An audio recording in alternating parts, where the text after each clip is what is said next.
Businesses and nonprofits have commemorated the 1963 Birmingham Civil and Human Rights Movement. From hosting an international peace conference to a children's march reenactment, from creating a free poster series and opening of the historic A.G. Gaston Motel, residents and visitors have joined to reflect and remember the challenges, lessons, and triumphs of the historic year of 1963. Nearly 60 years ago, a bomb tore through Birmingham's 16th Street Baptist Church, killing 4 little girls and rocking the nation.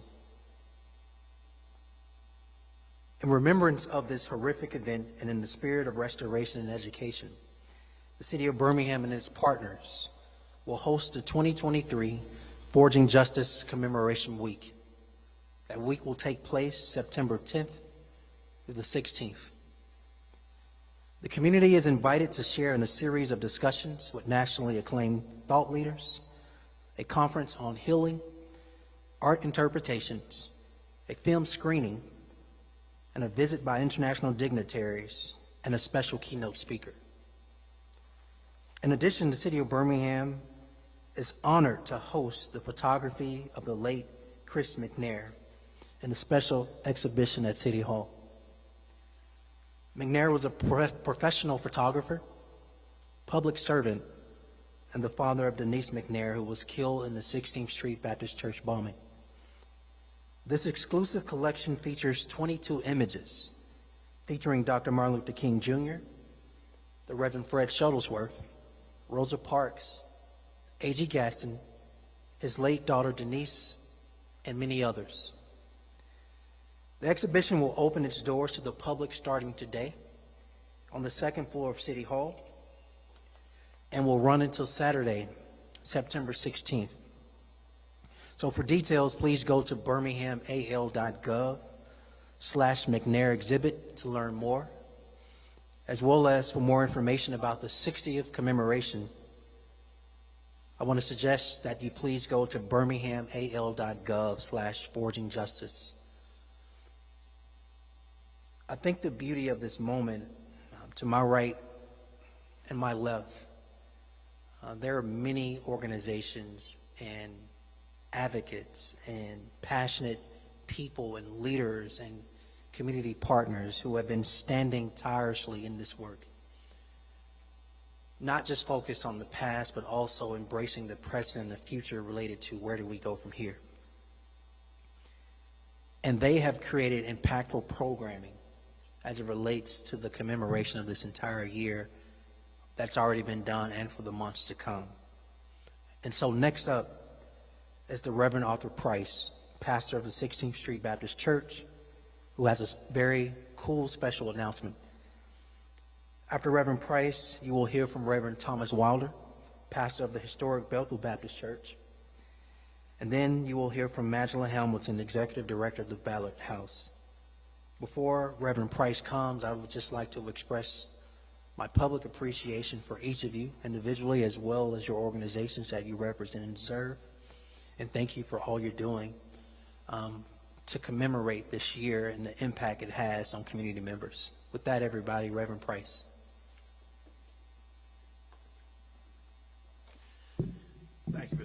Thank you, Mr. Mayor.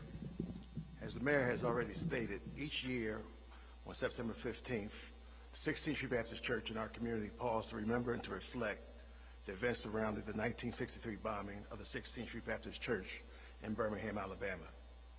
That horrific tragedy took the lives of 4 little girls, Addie Mae Collins, Denise McNair, Cynthia Morris Wesley, and Carol Robinson.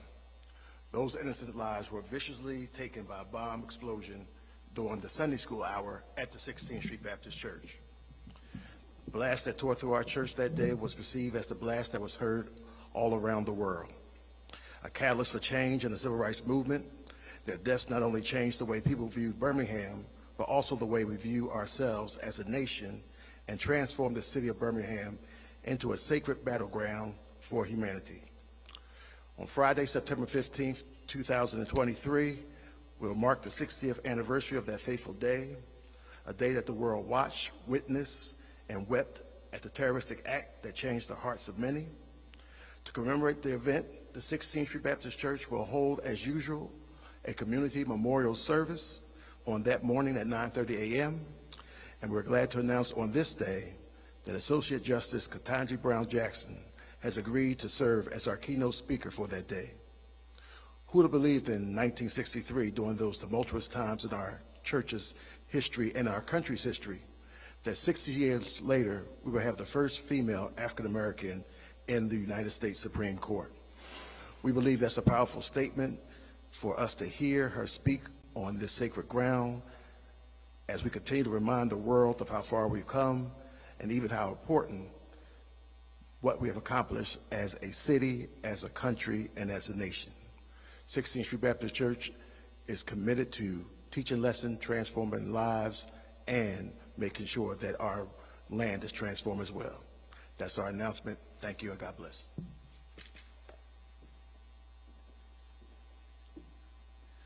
Good morning. Bethel Baptist Church has an arm of itself called the Bethel Baptist Church Community Restoration Fund. As part of our celebration of the 60th commemoration of the 1963 event, we're going to host what's called a Healing Conference. The Healing Conference will begin on September 12th and will go through September 14th, with the hopes that people will stay over for September 15th to join 16th Street in their event. Our event will start with a Holy Convocation. Several years ago, when George Floyd was murdered, a group of black and white pastors from across the city decided to get together and talk about these issues. And we also made a decision and a promise to each other that the church would never sit by again and watch the world destroy itself almost without stepping in to try to involve ourselves in the discussion. And so we'll begin this convention with a Holy Convocation. It is not a religious event, but since much of the civil rights movement started out of the church, we thought that the healing also should begin in the church. During that time, we will have Dr. Wayne Gordon, who will come and lead that event for us, and hopefully will stay over until the rest of the event. We also will have a track that will deal exclusively with teachers, because we feel that it is important for teachers to really understand what happened during the time and to have the information to correctly teach it to its students. During the conference, we will have a variety of speakers who will come and talk about healing from very different points of view.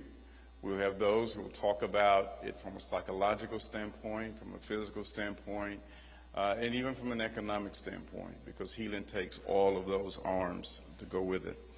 We'll have partners that come from the Minnesota Humanities, as well as the Alabama State Humanities, and several other groups that will help us as we put this project on. Our keynote speaker for the event on that Thursday will be Dr. Tony Evans, who has agreed to come back and share with us again to try to help bring healing not only to our city, but also to our nation. This is a national event. As I said, one of our partners is the Minnesota Humanities, and we're glad that they decided to join with us to try to bring healing to our city and to our state. All of you are welcome to attend. Thank you.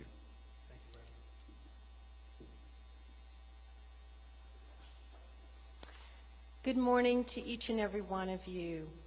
In collaboration with the partners present, as well as additional corporate and community partners, the Ballard House Project Incorporated will be working in conjunction with others in order to sponsor a transformative evening, specifically on Thursday, September 14th at 6 p.m. We will be bringing Dr. Eddie Glaude, Jr. To speak and to provide a transformative message for our community. This will occur Thursday evening again, September 14th at 6 p.m. at 16th Street Baptist Church. This commemoration is part of our collective efforts in order to remember, to reflect, as well as to seek mutual reconciliation, at least reconciling those historical truths that occurred at the time of the 1963 bombing, which shattered this community, and so many lives were lost. We seek to support the Birmingham community moving forward through intergenerational dialogic engagement that opens the door to heal and to unify, reconciling historical truths with mutual respect and a commitment to justice, to peace, and mutual progress throughout our community. Birmingham has undergone several processes and commemorative events, but it has yet to fully embark on a collective truth and reconciliation process, addressing segregation's imprint of inequality, violence, disenfranchisement, and the disparities in education, economic access, and health. Now, 60 years later, our community's reconciliation must come from within, touching civil rights foot soldiers, those who witnessed and experienced the tragic events of that year. We are all members of Birmingham's descendant communities. We are people of all backgrounds, and it will take all of us to use this opportunity to pause, even if it's for one or more of the many events and programs that will be occurring, to take an opportunity to listen, to learn, to engage with each other, to sit next to others in an interracial, intergenerational climate, and to share your voices. So the Ballard House Project, because of our work, not only during the movement in 1963, the work of Dr. Herschel Hamilton at the Ballard House in 1963 and in other years, but also because of our work since then in attempting to provide cultural programming and engage dialogue, we are honored to join with each of these partners and to be a part of this very, very important commemorative year. Thank you. I'll take that photo. Oh, you're fine. So before we turn it over to any questions, I would like to, the City of Birmingham would like to thank Reverend Price, 16th Street Baptist Church, Reverend Wilder, Bethel Baptist Church, as well as Dr. Hamilton of the Ballard House. Also would like to thank other partners that includes but not limited to the Birmingham Civil Rights Institute and our friends who've been taking care of us since the opening, actually the restoration and now opening of the A.G. Gaston Motel at the National Park Service. But also want to thank every single foot soldier, those who have gone off to heaven and those who are living today for every single thing they've done, not just 60 years ago, but in the last 60 years span that runs to 2023. I was fortunate this past Saturday to sit next to one of those foot soldiers who was inspired by her high school principal at age 16 and was arrested 60 years ago. And today she lives to tell such an impactful, emotional, heartfelt story. And what I know is that she and other foot soldiers will do it all over again. We owe it to the next generation to continue to tell all of our story, Birmingham's story and impact on the world, as well as our foot soldiers. With that said, I want to turn it over if you all have any questions. Mayor, the exhibition that opens today on Central Listening August, again, reiterate how important it is to kind of showcase Mr. Mayor's talent at the You know, the civil rights moment, we tend to throw out one or two names who have significant national presence. But I think we also need to remember those local heroes and local sheroes who had an impact as well as those who were either victims or their family members were victims. In the case of Chris McNair, we all know that, unfortunately, his daughter was one of the little girls killed at 16th Street Baptist Church. As I stand here and look at Lisa, who I've grown fond of and have a relationship with, the memory she has of not only her family, but particularly her father, taking the time to remember Chris McNair, to honor Chris McNair, the photographer, the community activist, the community servant. I think his 22 photos, this exhibition represents some things a lot of us have not seen.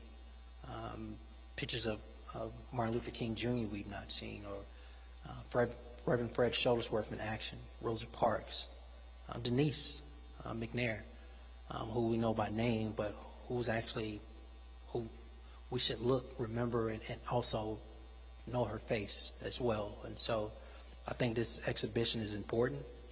I encourage the public, City Hall is open to the public, to definitely check out this exhibition that runs until September 16th. For you to see this collaboration of efforts to pay respect, tribute, at the same time, honor how far we've come, while looking at how to improve, is there any effort in particular that you're most looking forward to? Yeah, I think, listen, there are neighboring states in the Southeast, some mid-South, who are literally attacking history, Black history, which, by the way, is America's history, right? We can't ignore history. I consider what's happening in other countries, tragic moments that have, where there have been mass killings and genocide. America has a storied history that is very complex. It's not all good. What's impactful and what I appreciate is that all the people you see flanking me, they literally stand and sit on the shoulders of those who came before them 60 years ago, where Birmingham stood up, Birmingham fought, and Birmingham has continued to have a story to tell. We have to teach the present and the next generation that history. It cannot be forgotten. 60 years from now, we still need to teach and share what happened here in Birmingham and the impact it's had.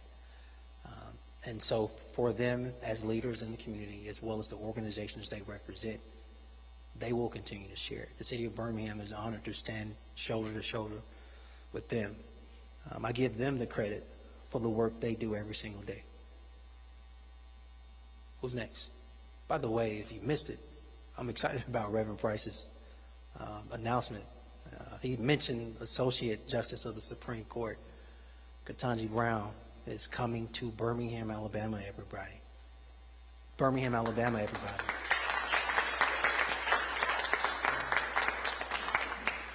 Friday, September 15th. That is a big deal. We are excited, Reverend Price. That's an honor. Who's next? Nobody. Look at y'all.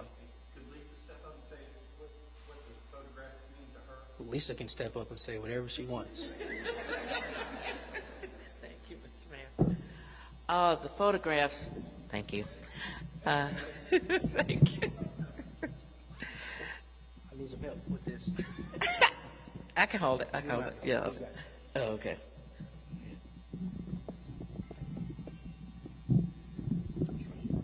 Okay. Mama always said I was loud, so I really don't need that thing. But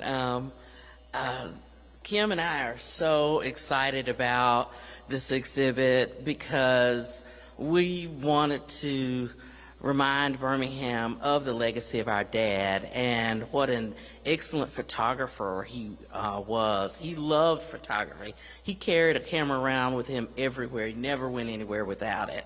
And this exhibition you're going to see is just an infinite tiny piece of the collection. It's principally the civil rights part of the collection, but he has a whole plethora of history of Birmingham. He was the principal photographer for black people as well as white people here in this city. And so we have hundreds of thousands of negatives that we have yet to go through and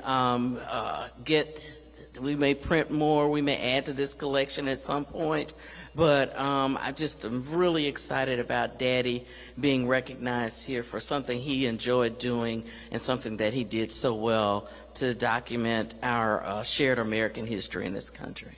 Lisa's going to take the rest of y'all questions. All right, that's it. Thank you, everybody. Photo? Okay.